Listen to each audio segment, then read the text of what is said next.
रक्षाबंधन का कड़वा सच जो बहुजनों की गुलामी का प्रतीक है। दोस्तों, आज हम लोग जानेंगे रक्षाबंधन का काला सच।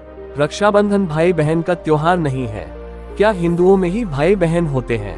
क्या सिख, मुसलमानों, ईसाइयों, जैन, पारसियों या बौद्धों में भाई बहन नहीं होते हैं?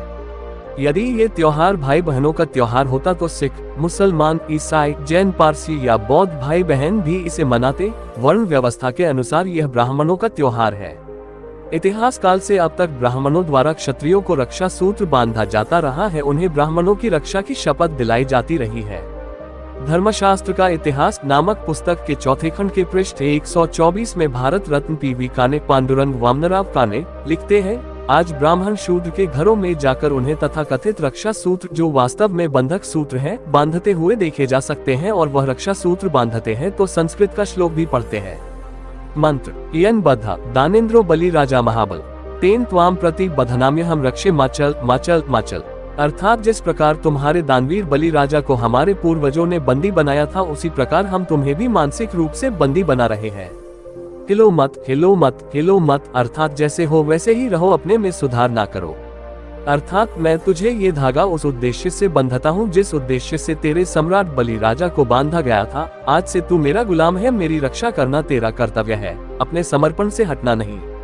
महाराज बलि मूल निवासियों के सबसे ज्यादा शक्तिशाली राजा हुए थे, जिन्होंने पूरे देश से ब्राह्मणों को खदेड़ दिया था और देश को ब्राह्मण मुक्त कर दिया था।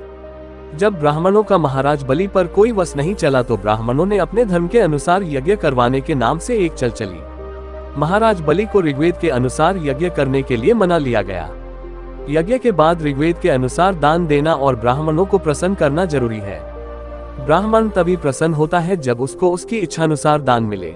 यज्ञ वामन नामक ब्राह्मण ने महाराज बलि द्वारा धोखे से 3 वचन लेकर पहले वचन में महाराज बलि से पूरी धरती, अर्थात जहाँ जहाँ महाराज बलि का शासन था वो सारी भूमि मांग ली।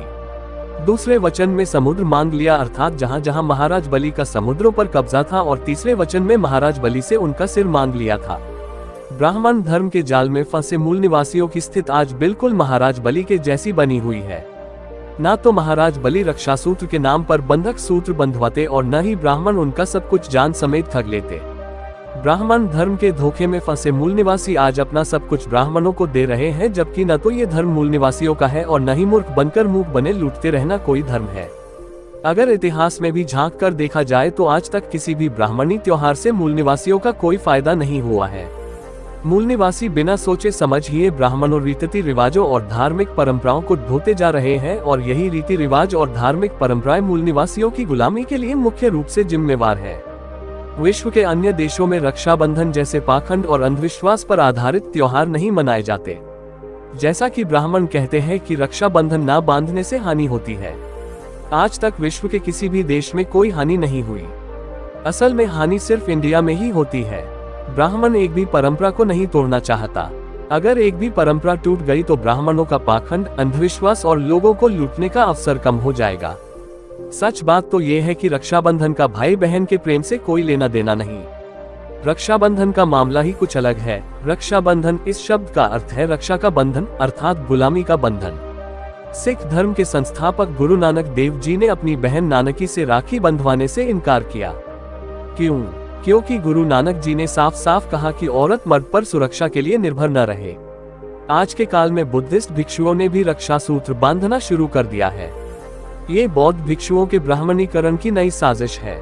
इस आध्यात्मिक गुलामी का धिक्कार करे। महात्मा फुले ने खुद ही कहा था, आध्यात्मिक गुलामी के कारण मानसिक गुलामी आई, मानसिक गुलामी के कारण सोच विचार करना बंद कर दिया, सोच विचार बंद होने के कारण आर्थिक गुलामी आई और सारे मूल निवासी ब्राह्मणों की गुलामी के शिकार बन गए।